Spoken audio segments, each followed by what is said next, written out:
حتیٰ کہ ان کی بیویوں نے بھی نبی سے آ کے پوچھا یا رسول اللہ ہمیں ساتھ رہنے کی اجازت ہے؟ آپ نے فرمایا تم بھی علیحدگی اختیار کر لو. بیویوں کو حکم دیا. 2 صحابی تھے, ان کی بیویوں کو بوڑھے ہونے کی وجہ سے خدمت کی اجازت دے دی. باقی کعب بن مالک جوان تھے, ان کی بیوی کو بھی حکم دیا علیحدگی اختیار کر لو. یہ وہ لوگ تھے جو ہر جنگ میں نبی کے ساتھ شریک رہے ہیں. کیسے ان کے دل میں خیالات آئے ہوں گے کہ یار ہم نے بدر میں بھی ساتھ دیا, ہم نے احد میں بھی ساتھ دیا, ہم نے خندق میں بھی ساتھ دیا. شیطان ورغلا سکتا ہے نا, ایک جنگ میں اگر ہم پیچھے رہ گئے تو ہمارے ساتھ معاذ اللہ یہ سلوک ہو رہا ہے. تو کعب بن مالک رضی اللہ تعالی عنہ غزوہ احد میں بھی شریک رہے, غزوہ خندق میں بھی. وہ کہہ سکتے تھے میں سب میں شریک رہا تو میرا ایسا بائیکاٹ کہ مجھے کہا جا رہا ہے مجلس سے اٹھ کے چلے جاؤ. ہم جیسے نالائق ہوتے تو کیا حال ہوتا ہمارا, ذرا ذرا سی بات پہ کیسے ہم لال پیلے ہو جاتے ہیں. وہ چلے گئے اٹھ کے. کیوں؟ اس لیے کہ وہ نبی کی ذات کو نہیں دیکھ رہے. بھائی کسی سے ذاتی جب مسئلہ ہو, کسی سے ذاتی محبت ہو, ذات کا مسئلہ ہو, تو وہ اتنا برداشت بولتے کیوں نہیں کرتے. باس کو برداشت نہیں کرتے لوگ. وہ یہ دیکھ رہے ہیں کہ یہ اللہ کے کیا ہیں, نمائندے ہیں. بھائی جب اللہ کسی بات کا, یہ جو کہہ رہے ہیں نا چلے جاؤ, تو یہ نہیں کہہ رہے. کون کہہ رہا ہے؟ اللہ کہہ رہا ہے. یہاں اکڑ دکھانا, یہ اللہ کے سامنے اکڑ دکھانا ہے جس نے ہمیں پیدا کیا. تو صحابہ جو رسول اللہ صلی اللہ علیہ وسلم کو دیکھتے تھے وہ اس حیثیت سے کہ آپ محمد ابن عبداللہ نہیں ہیں, آپ سید الانبیاء اور رسول اللہ ہیں. کتنی قربانیاں, لیکن نبی نے حکم دیا بیوی کو بھی الگ ہو جاؤ. اکیلے فرماتے ہیں کعب بن مالک میں 40 دن اس حال میں رہا ہوں کہ قرآن نے میری کیفیت کو بیان کیا. ضاقت علیہم الارض بما رحبت, زمین اپنی کشادگی کے باوجود کیا ہو گئی؟ تنگ ہو گئی. ایسی زمین ہو گئی. فرماتے ہیں کہ میں سلام کرتا تو کوئی میرے سلام کا جواب نہیں دیتا. اسی دوران فارس کے بادشاہ نے ایک لیٹر بھیجا, خط بھیجا آپ کے پاس کہ ہم نے سنا ہے کہ تمہارے ساتھیوں نے تمہیں جو مقام ملنا چاہیے وہ مقام نہیں دیا. تم عزت دار آدمی ہو, تمہارے ساتھ یہ کچھ ہو رہا ہے, آ جاؤ ہمارے پاس. کتنی بڑی آزمائش تھی کہ نہیں تھی. دشمن فائدہ اٹھاتا ہے نا ایسے موقع پہ, اور کتنا پروٹوکول ملتا ہے. جب فارس چلے جاتے فوراً وزارت مل جاتی. یہاں کیا مل رہا ہے؟ اتنی قربانیوں کے باوجود ایک غلطی پر بائیکاٹ, اور یہ پتہ بھی نہیں ہے کہ یہ بائیکاٹ کبھی ختم بھی ہوگا کہ نہیں. کعب بن مالک کہہ رہے تھے کہ مجھے یہ خوف تھا کہ اس حال میں میری کہیں موت نہ ہو جائے, میری موت اس حال میں ہو کہ نبی صلی اللہ علیہ وسلم مجھ سے ناراض ہو تو میرا بنے گا کیا. تو جیسے ہی وہ خط ملا ہے نا بادشاہ کا, آپ فرماتے ہیں میں نے کہا اللہ نے ایک آزمائش مجھے دی تھی, میں اس میں ناکام ہو گیا, تبوک میں شریک نہیں ہوا, یہ دوسری آزمائش میں بھی کہیں ناکام نہ ہو جاؤں. اسے پھاڑ کے آگ میں پھینک دیا اس خط کو. 40 دن اسی طرح گزرے ہیں کہ پھر آپ صلی اللہ علیہ وسلم نے فجر کی نماز کے بعد صحابہ کی طرف رخ کیا اور فرمایا کہ آپ کا چہرہ جو ہے نا 14ویں کے چاند کی طرح چمک رہا تھا. آپ نے فرمایا کہ کعب بن مالک کو خوشخبری سنا دو اور ان 2 صحابی کو بھی کہ اللہ نے ان کی توبہ قبول کر لی ہے. صحابہ اتنے خوش ہوئے. جب کوئی خوشی کی خبر کسی دوست کو پہنچانی ہو تو ہر آدمی کوشش کرتا ہے میں بتاؤں. تو وہ صحابی جو ہے نا ایک فوراً تیز رفتار گھوڑے پہ بیٹھے کہ دوسرے سے پہلے میں پہنچ جاؤں. کہتے ہیں لیکن دوسرے صحابی نے سیلا پہاڑ پہ چڑھ کر جو ہے وہ اعلان کر دیا یا کعب بن مالک ابشر, بس اتنے لفظ کہے انہوں نے. حضرت کعب بن مالک کا گھر دور تھا مسجد سے, تو کہتے ہیں میں اپنے گھر کی چھت پہ نماز پڑھ رہا تھا کہ مجھے پہاڑ سے آواز آئی فجر کے بعد کہ کعب بن مالک خوشخبری قبول کرو. بس اتنا لفظ میں نے سنا اور مجھے یقین ہو گیا کہ اللہ نے میری توبہ قبول کر لی. تو وہ جو گھوڑے پر بیٹھ کے گئے تھے نا, وہ کہتے ہیں آواز گھوڑے کی اس رفتار سے تیز. اس زمانے میں جیٹ طیارے نہیں ایجاد ہوئے تھے جو آواز سے بھی تیز ہوتے ہیں, ورنہ وہ طیارے میں بیٹھ کے چلے جاتے. تو یا کعب بن مالک ابشر. تو جیسے ہی وہ آئے نا خوشخبری لے کے, پھر وہ آواز تو انہوں نے اس لیے پہنچا دی کہ گھوڑے سے پہلے میری آواز پہنچ جائے. تو جیسے ہی آواز پہنچی ہے تو 2 صحابی نے خوشخبری دی تھی, ایک گھوڑے پہ آئے اور دوسرے وہیں سے اعلان کر کے پھر پیدل آ گئے. انہوں نے کہا جو بات تھی پہنچانی تھی پارسل تو کر دی ہے, اب آرام آرام سے آ جاؤ. جب یہ آئے ہیں تو حضرت کعب بن مالک اتنے خوش تھے, فرماتے ہیں میرے پاس صرف ایک کرتا تھا اور کچھ بھی نہیں تھا, تو میں نے وہی ان کو ہدیہ کر دیا ہے, 2 کرتے یا 1 کرتا, کیونکہ انہوں نے خوشخبری سنائی ہے نا. تو یہ صحابہ کی سنت ہے. انہوں نے کہا خوشخبری دی ہے انہوں نے مجھے, اتنی اچھی خبر ہے تو اچھی خبر پہ کچھ تو ہونا چاہیے نا. تو جب کوئی اچھی خبر دیا کرے نا, کچھ نہ کچھ کوئی خوشخبری سنایا کرے, کچھ گفٹ دے دیا کریں اس کو. تو خیمے میں خیر مسجد میں آیا تو میں نے دیکھا کہ استنار وجہہ کأن وجہہ قطعۃ قمر, آپ کا چہرہ ایسے چمک رہا تھا جیسے چاند کا ٹکڑا. اور بشارت کے الفاظ جو نبی کی زبان سے نکلے اس وقت, یا کعب بن مالک ابشر بخیر یوم مر علیک منذ ولدتک امک. کیا مزہ آیا ہوگا حضرت کعب بن مالک کو یہ سن کے. اے کعب میں تجھے خوشخبری دیتا ہوں ایسے دن کی کہ جب سے تیری ماں نے تجھے جنا ہے ایسا خوشی کا دن آج تک تیری زندگی میں نہیں آیا. ایسے دن کی مبارکباد. ہم مبارکباد دیتے ہیں بھائی عید کا دن ہے مبارک ہو, آپ کی شادی ہو گئی سمجھ میں نہیں آ رہا مبارک دیں یا کیا, بھی تو بعد میں پتہ چلے گا, آپ کی بچہ پیدا ہو گیا مبارک ہو, ایسا ہی ہوتا ہے نا. یہ الفاظ ہم نے کسی کو کہے ہیں کہ آج ایسا دن ہے کہ جب سے پیدا ہوئے ایسا دن آپ کی خوشی کا آپ کی زندگی میں نہیں آیا, تو ایسی خوشی کے دن کی مبارکباد.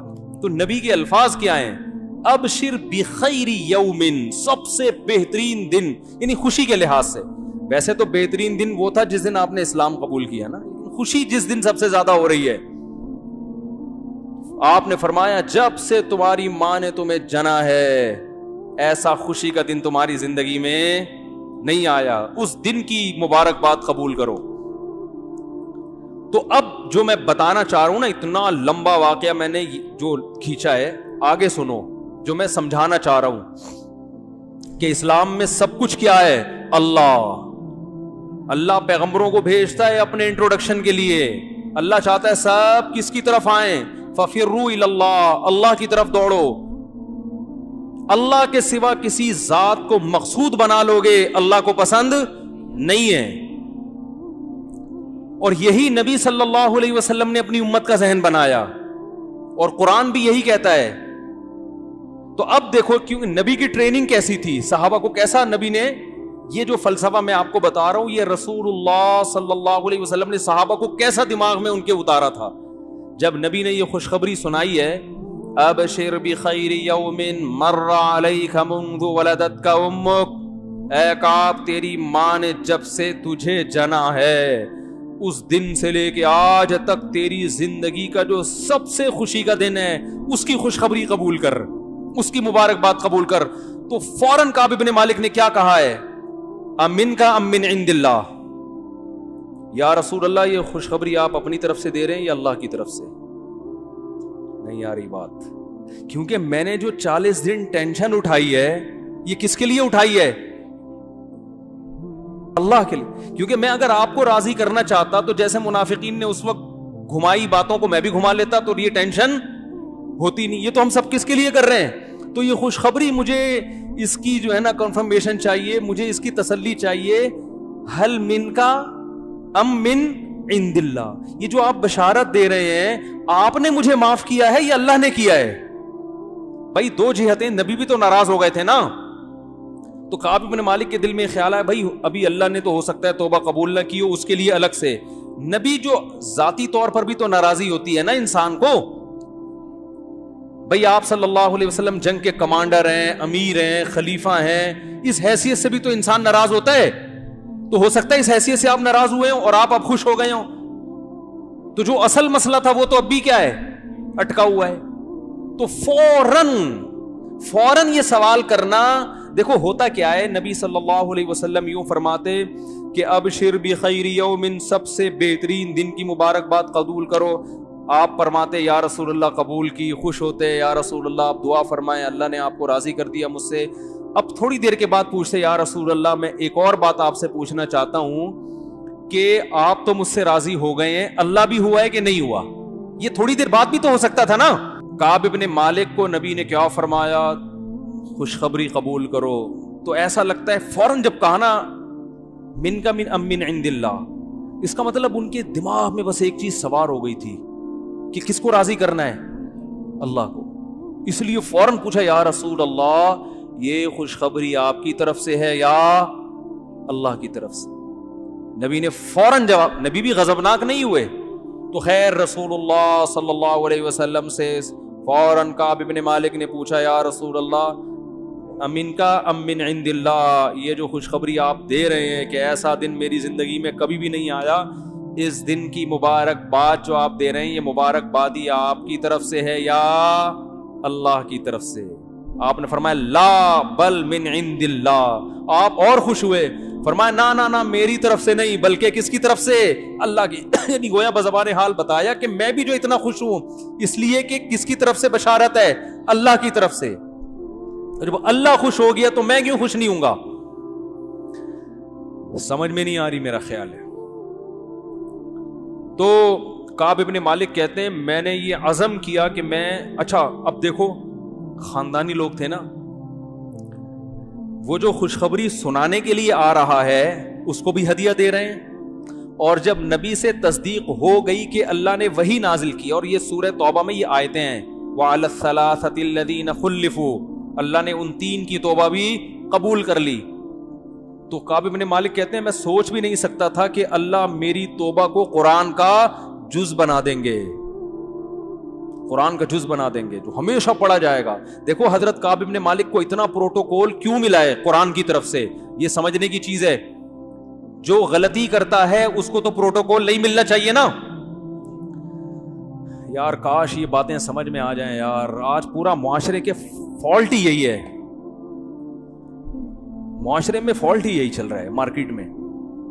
آپ کسی کو بول دو نا میں نے غلط کیا ہے, وہ سمجھے گا اگر میں نے مان لیا نا میں نے غلط کیا تو میری بے عزتی ہو جائے گی, یہ سمجھا جائے گا کہ میں کیا کرتا ہوں, غلط کرتا ہوں, لہذا میری کسی بات پر آئندہ اعتماد ختم ہو جائے گا. لہذا اب اس کو صحیح کرنے کی کوشش میں لگ جاتا ہے انسان. باس اپنے ملازم سے بول دے کہ تم نے غلط کیا, وہ مانے گا ہی نہیں, کیونکہ مان لیا تو مطلب کیا ہے یار ہم تو پھر غلط آدمی, ہم تو غلط بھی کرتے ہیں.